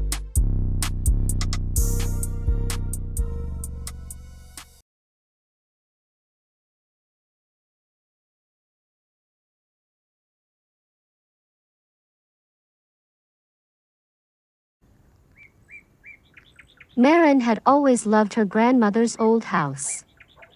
It was filled with memories of her childhood, of summers spent playing in the garden and evenings spent snuggled up on the couch with her grandmother. She was devastated when her grandmother passed away. But the house was left to Marin, and for that, she was overjoyed. After getting possession of the home, she was going through her grandmother's belongings tucked away in the dust and the gloom of the stuffy attic in the topmost reaches of the house. She came across an old antique mirror. Marin's eyes were fixed on the mirror, and as she stared at it, she felt as if it was staring back at her. The mirror was huge, with an ornate black frame that seemed to swallow up the light. It was once displayed prominently in the grand foyer of her grandmother's house, and now it loomed over Marin, casting a shadow across the already shadowy room. As she approached the mirror, she noticed something strange about it. There were black handprints on the glass, as if someone had pressed their hands against it from the other side. The prints were old and faded, but they still seemed to be alive, as if they were reaching out to her. Marin felt a shiver run down her spine. She remembered an eerie recollection from her childhood. She used to hear laughing coming from the mirror at night, and she would lie awake, terrified and alone. The laughter was always high-pitched and hysterical, and it seemed to be coming from inside the mirror. Now, as she looked at the handprints on the glass, Marin could almost hear the laughter again, echoing in her mind. She felt a sense of dread wash over her, as if the mirror was alive and watching her. Marin couldn't take her eyes off the mirror. It was as if it had a hold on her, drawing her in with its dark magic. She tried to turn away, but her feet were rooted to the spot. Suddenly, she saw movement in the mirror, a shadowy figure in the depths of the glass. She could hear the laughter again, and it seemed to be coming from the figure. Marin felt a scream rising in her throat, but she couldn't make a sound. The figure in the mirror grew larger, and Marin realized with horror that it was the woman who had haunted her childhood. The woman's eyes glowed red in the darkness, and her long stringy hair snaked around her like tendrils of smoke, with some greasy strands obscuring her pale cracked skin. Marin tried to break free from the mirror's spell, but it was too late. The woman had claimed her once again, and there was no escape from the mirror's curse. Marin stood frozen in front of the cursed mirror, unable to tear her gaze away from its haunting reflection. She felt as if she was falling into the depths of the glass, pulled in by an invisible force. Memories flooded her mind, memories of a woman who had haunted her childhood. Marin had completely erased both the woman and the mirror from her memory. Until that moment in the attic, which suddenly felt so sweltering that Marin could hardly breathe. The woman had always been there, lurking in the shadows, just out of sight. Marin had seen her several times when she was young, but no one else seemed to notice her. No one except for Marin's grandfather. Marin saw many occasions of the woman tormenting him. Whenever Marin asked her grandmother about the woman, she would dismiss her, saying that it was just his dementia playing tricks on him. But Marin knew the truth. She remembered the woman's eyes, cold and dead, and the way she would whisper in her grandfather's ear, filling his mind with dark thoughts. The woman was dangerous, and Marin had always been afraid of her. She knew even way back then that her grandfather's dementia was real. But, for the first time, Marin wondered if it was an affliction that the long-haired woman had bestowed upon him through her whispered harassment and evil laughter. Marin stared into the mirror. She saw the woman's reflection staring back at her. She was just as terrifying as Marin remembered her, with the long, tangled hair and sharp, pointed teeth. Her eyes glowed red in the darkness, and she seemed to be beckoning Marin closer.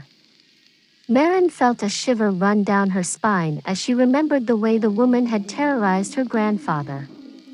She could hear his screams echoing in her mind, as the woman whispered in his ear, driving him mad. Marin had always thought that her grandfather was just losing his mind, but now she knew the truth. The woman from the mirror was real, and she was coming for Marin. Marin tried to tear her gaze away from the mirror, but she was transfixed. She could feel the woman's presence growing stronger, as if she was reaching out of the glass to grab her. Marin could hear her grandfather's voice in her mind, warning her to stay away from the mirror. But it was too late. The woman had already claimed her, and there was no escape. Marin stumbled back from the mirror, her heart pounding in her chest. She couldn't believe what she had just seen, the memories that had flooded back to her. She had completely forgotten about the woman in the mirror, about the laughing that used to keep her up at night.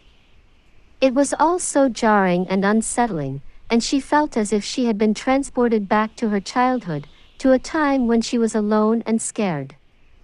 She could hear her grandfather's voice in her mind, warning her to stay away from the mirror, to never look at it again. Marin tried to shake off the memories, to push them back down where they belonged, but they kept coming, one after another. She felt as if she was being attacked by the past, by all the terrible memories she had tried to forget.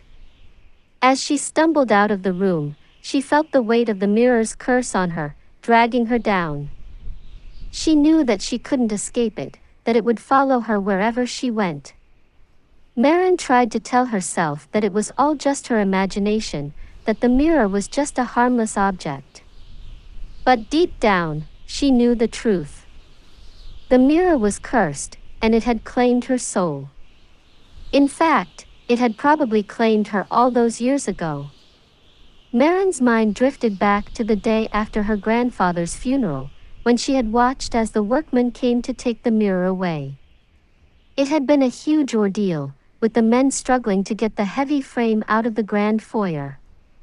As they approached the front door, the mirror suddenly fell, the huge glass breaking into a million pieces. Marin had watched in horror as the workmen had rushed to pick up the shards, muttering about how lucky they were that no one had been hurt. But now, as Marin stared at the mirror in the attic, she was confused. How could it be intact, when she had seen it break and leave the house? Why was it there in the attic? It made no sense to her. She wondered if she was losing her mind, if the mirror was somehow playing tricks on her. But she knew deep down that it was real, that the mirror had somehow found its way back into her life. Marin felt a sense of unease settle over her, as if the mirror was mocking her, taunting her with its presence. She knew that she had to get rid of it, to banish it from her life once and for all. Despite her reservations, she decided to keep the mirror and hang it in her bedroom. An incredibly long and deep sleep had her waking feeling refreshed in the bright sunny morning.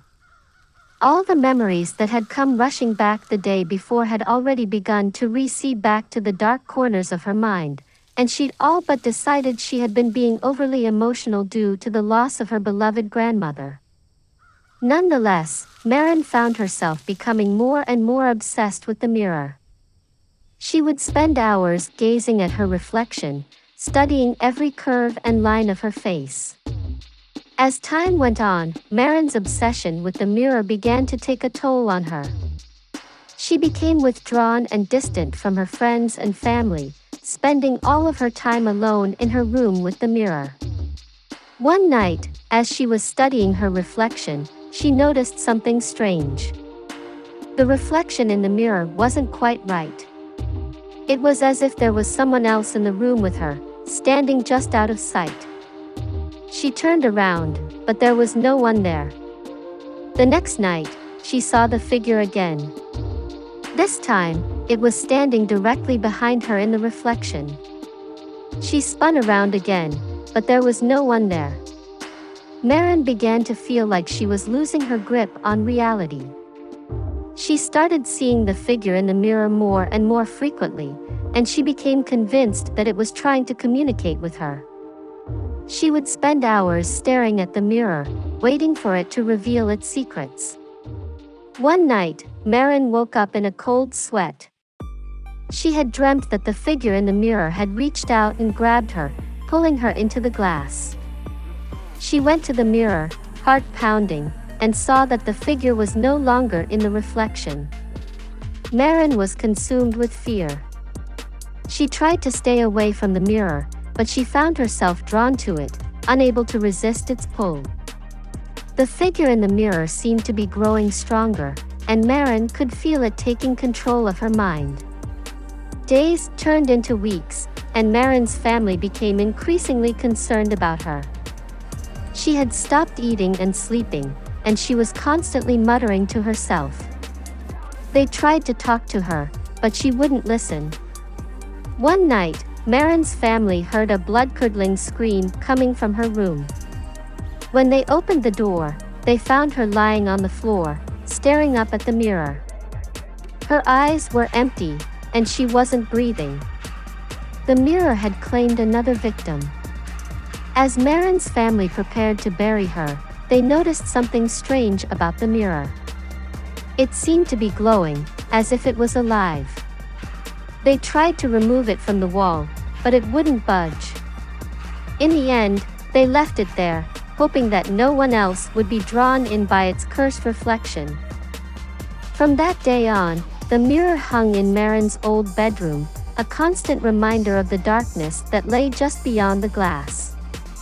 And every once in a while, when the moon was full and the night was still, the figure in the mirror would come to life once more, seeking out its next victim.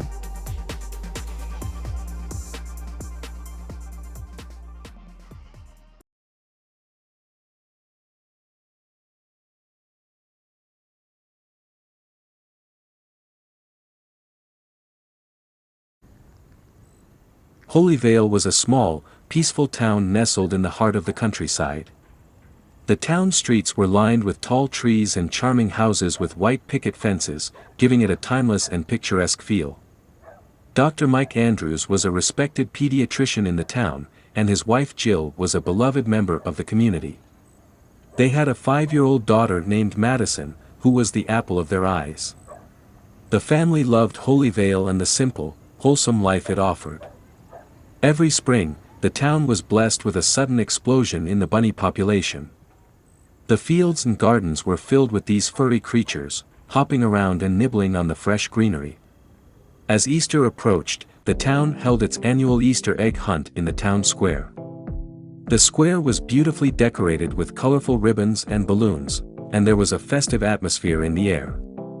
Children ran around excitedly, their laughter filling the air. Mike, Jill, and Madison arrived at the square, eagerly joining in the festivities. Madison was wearing a cute pink dress and a matching bow in her curly brown hair, her eyes shining with excitement. As they walked around the square, they noticed the bunnies hopping around, their soft fur glimmering in the sun. Mike pointed out to Madison the different types of bunnies, some with floppy ears and others with bushy tails. As the family enjoyed their excursion, a white rabbit suddenly appeared within Madison's line of sight.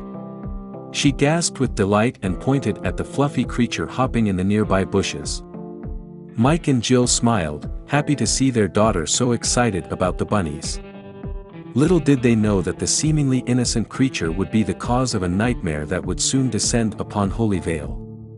Madison's eyes widened with delight as she saw the white rabbit.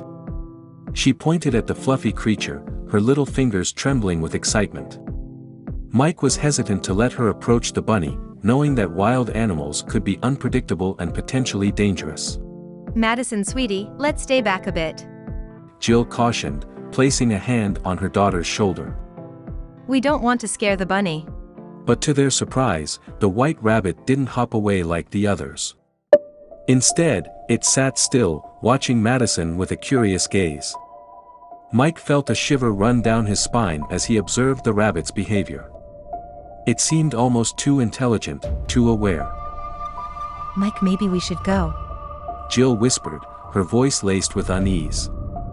Mike nodded, reaching for Madison's hand to lead her away. But before they could take a step, the rabbit suddenly lunged forward and sank its teeth into Madison's hand. She let out a sharp cry of pain as blood gushed out of the wound. Mike and Jill rushed to her side, their hearts racing with fear. They inspected the wound, noting how deep and jagged the bite was. They knew that it would need stitches, and possibly even antibiotics. As they hurried to get Madison to the hospital, Mike couldn't shake the feeling that something was off about the incident. It wasn't just the strange behavior of the rabbit, but the way it seemed to target Madison specifically. He couldn't help but wonder if there was something more sinister at play in the town of Holyvale. The morning after the incident, Madison was feeling much worse. Her hand was swollen and red, and she had a high fever. Mike and Jill decided to bring her Easter basket to her in bed, hoping that she would feel better soon. They canceled their plans to attend church, opting to stay home and care for their daughter instead. After the Easter basket had been opened and the family had exchanged their small gifts, Jill decided to check Facebook on her phone. As she scrolled through her news feed, her expression suddenly changed from one of mild interest to one of deep concern. Mike, look at this, she said, holding out her phone for him to see. Mike peered over her shoulder, his eyes widening in shock as he read the posts on her screen.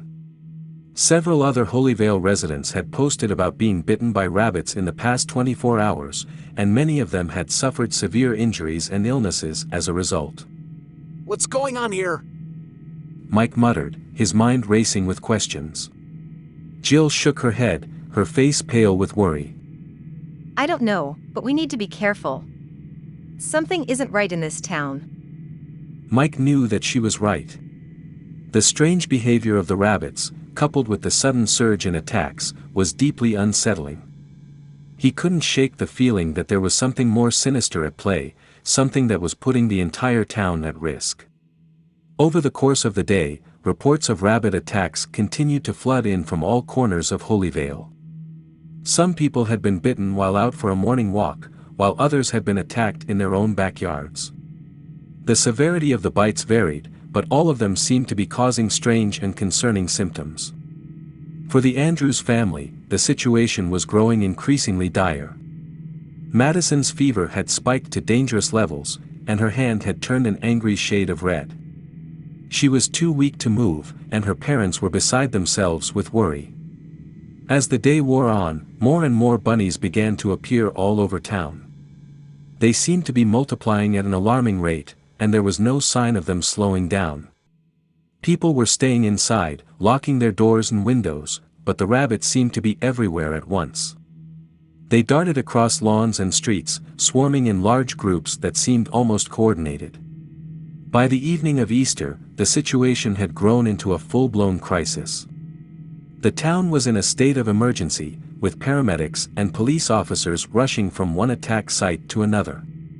The hospital was overrun with patients suffering from bizarre symptoms, and there were rumors that some people had even died from their injuries. The Andrews family huddled together in their living room, their windows and doors locked tight. They could hear the sounds of bunnies scratching at their walls and windows, and they knew that they were not safe. Mike tried to call for help, but the phone lines were jammed and no one seemed to be answering. As the night wore on, the situation continued to escalate. The bunnies seemed to be growing more aggressive and more organized, their movements almost synchronized. Mike and Jill could hear people screaming and crying outside, and they knew that they were not alone in their terror. What had started as a seemingly innocent Easter tradition had turned into a nightmare beyond their wildest imagination. The Andrews family and the people of Holyvale were trapped in a living hell, with no clear escape in sight. It was hard to imagine things getting worse, but then Madison slipped into a feverish, catatonic fugue state. Her parents grew increasingly alarmed. They tried to snap her out of it, calling her name and shaking her gently, but nothing seemed to work. Her father examined her closely, hoping to find some clue as to what was happening, but all he could do was confirm that they needed to get her to a medical facility. As they stepped outside, the Andrews family was met with a scene of chaos. The once quiet and peaceful neighborhood was now overrun with rabbits. They scurried around in frenzied circles, their eyes wide and their behavior erratic. It was as if they were possessed, driven mad by some unseen force. But it wasn't just the rabbits that were acting strange. Several individuals were standing around in a similar catatonic state to Madison's. They looked like they were in a trance, their eyes glazed over and their movements slow and mechanical. The Andrews family quickly piled into their car and set off towards the hospital. But when they arrived, they were met with a shocking sight. Armed soldiers guarded the entrance, and the hospital was closed to all new patients. Mike tried to reason with the soldiers, explaining that his daughter needed medical attention. But they were unyielding, insisting that they couldn't let anyone in or out. Desperate, the Andrews family decided to try and leave town to get to the nearest city hospital. But as they drove towards the outskirts of town, they discovered that the roads were blocked by more soldiers. Frustrated and scared, Mike got out of the car to confront one of the soldiers. As he argued with him, he noticed a lone wolf in the distance. It stood there, watching with bared teeth, as if waiting for something to happen. The scene was unsettling, and the Andrews family felt trapped, with no way to leave and no idea what was happening. The only thing they knew for sure was that something was terribly wrong in Holyvale. Mike and Jill frantically rushed Madison back home from the hospital. They couldn't believe what they had just witnessed. The hospital closed and soldiers guarding the doors, blocking anyone from entering or leaving. Something terrible was happening in Holyvale. As they drove back, they saw more people standing still, looking lost and unresponsive. They noticed that the streets were now overrun with rabbits, and the occasional wild predator like foxes and coyotes. The family knew that they had to act fast to protect themselves. Back at home, they huddled together in the living room, watching in terror as the chaos outside grew. The rabbits were no longer just hopping around, they were attacking anything and anyone in their way. The predators seemed to be coordinating with the rabbits, almost as if they were working together. It was like a scene out of a horror movie. The family barricaded the doors and windows, piling furniture against them. They made sure they had enough food and water to last them for a while. Mike even took out his shotgun from the safe, just in case. As they watched from the safety of their living room, they saw a fox jump onto a rabbit, only to be attacked by a coyote. The coyote was then pounced on by a pack of wolves. It was a brutal sight to see. The family realized that nothing was safe anymore. Not even the people who were still walking around aimlessly. Jill was beside herself with worry for Madison. She couldn't imagine what was happening to their town, and why there were soldiers guarding the hospital. They knew they had to get out of Holyvale, but how? The roads were blocked, and they couldn't leave on foot with all the wild animals around.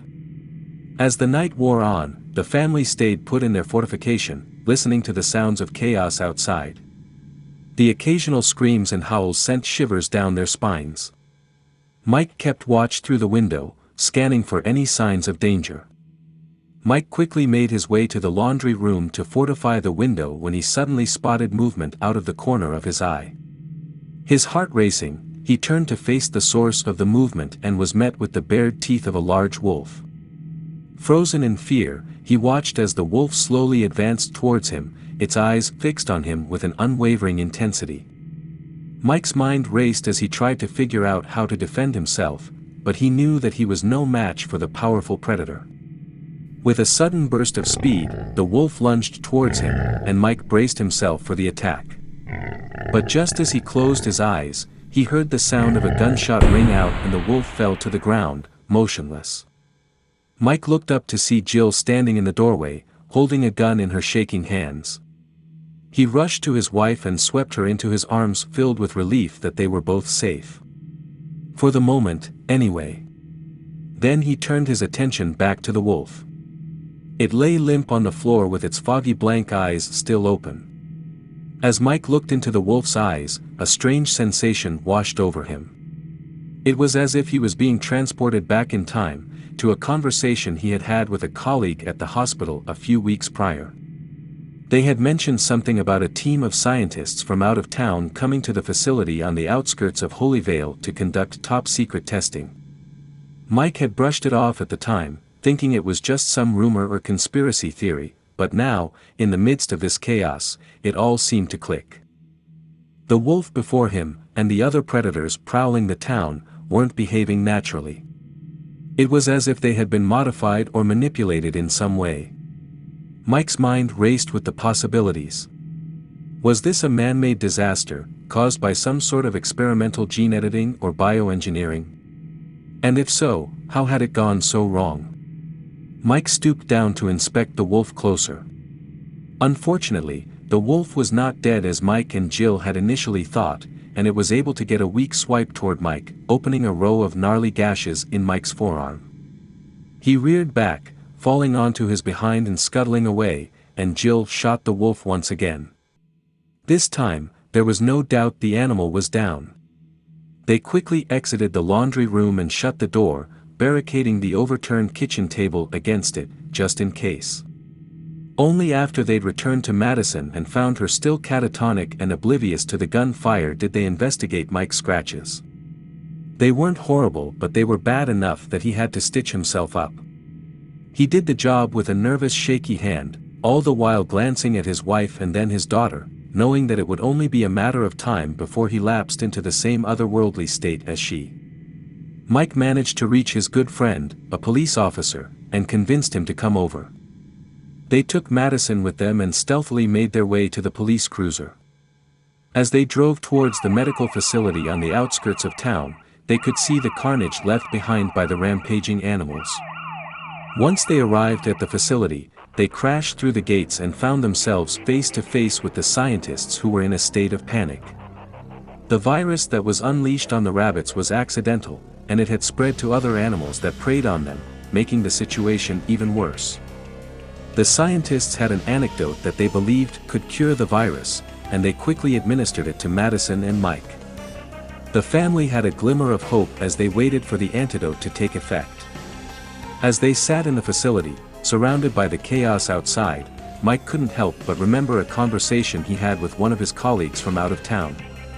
The colleague had mentioned a top-secret project being conducted at the facility, and it suddenly dawned on Mike that this was the project they were talking about. The realization that this was a man-made disaster filled Mike with anger and frustration. How could this have happened? He vowed to find out more and hold those responsible accountable. But for now, he focused on his daughter and prayed that the antidote would work its magic and bring her back to them. Mike, Jill, and his cop friend worked tirelessly to contain the outbreak and help the citizens of Holyvale get their health back. They worked around the clock to distribute the antidote to those who were infected, and they set up a quarantine to prevent the virus from spreading any further. As word spread of their efforts, more and more people came forward to help, including doctors, nurses, and other medical professionals. Together, they were able to get the situation under control and contain the virus.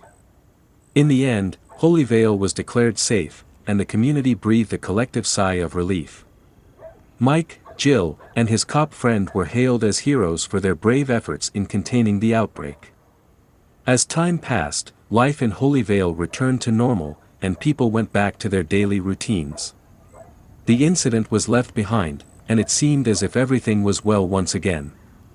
A year later, a teenager named Doug decided to take a hike on Easter afternoon in the forest outside a small town not far from Holyvale.